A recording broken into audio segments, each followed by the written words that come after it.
화가 나서 말싸움이 생겼을 때 나도 모르게 눈물이 흐르거나 머리가 하얘지며 본인의 이성과 다르게 감정적으로 말이 튀어나오는 분들, 혹은 무슨 말을 해야 할지 모르겠어 회피하는 경우가 잦으셨던 분들도 종종 계십니다. 그렇다면 화는 왜 날까요? 화, 노여움, 순우리말로는 성이라고 하죠.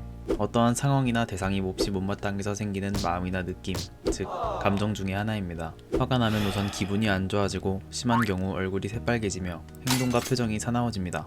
흔히 뚜껑이 열린다고도 하죠. 만화나 애니메이션 등의 매체에서는 종종 두개골이 열리고 증기가 뿜어져 나오는 방식으로도 표현되곤 합니다. 실제로 화는 몸에 부정적인 작용을 하며 건강을 해칠 수 있습니다. 인간에겐 교감신경이라는 것이 존재합니다. 자율신경계의 일종으로 위급한 상황에 대처하기 위해 우리 몸을 활성화시키기 위한 신경이죠. 교감신경이 활성화되면 심장이 빠르게 뛰며 혈관이 수축됩니다. 추가로 스트레스 호르몬이 분비되는데 이는 혈관 수축을 더 강화시킵니다. 자율신경계는 기본적으로 의식적인 통제가 불가능합니다. 그래서 우리는 일반적으로 완벽히 화를 통제하기가 어렵습니다. 현대 심리학자들은 분노를 자연스러우며 성숙한 감정이자 생존을 위한 기능적 가치가 있는 것으로 봅니다. 통제되지 않은 분노는 많은 곳에 부정적인 영향을 미치지만 일반적인 사람이라면 일상생활에서 생기는 화는 대부분 통제가 가능합니다.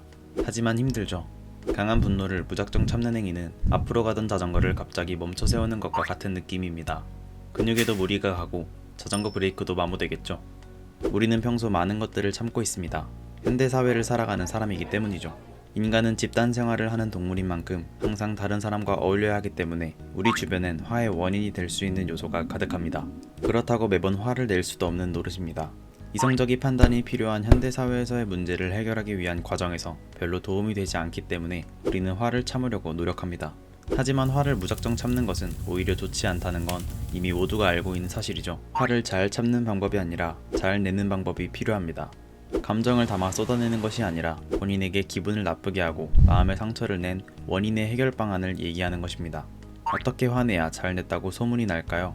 지금부터 그 방법을 알려드리겠습니다. 도움이 되셨으면 좋겠습니다. 가장 먼저 본인이 화가 났다는 사실을 인지하는 게 중요합니다. 화가 났을 때 좋은 호흡법, 행동의 종류를 100가지 이상 알고 있다고 하더라도 감정에 휩쓸리면 전혀 소용이 없죠. 평소에 종종 훈련을 해봅시다.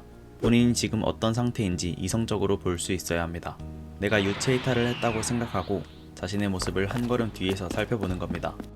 굳이 유체이탈이 아니어도 괜찮습니다. 본인 앞에 거울이 있다고 생각하는 것도 좋은 방법입니다. 막연하게 이성적으로 판단하려고 하는 것보다는 이렇게 심리적인 루틴을 만드는 게 더 효과적입니다. 다른 사람을 보듯이 나를 바라보며 다음과 같은 것들을 관찰해 봅시다. 내가 화가 난 원인이 무엇이며 그로 인해 지금 무슨 감정을 가지게 되었고 이걸 해결하기 위해 어떤 말과 어떤 행동을 해야 하는지 말입니다.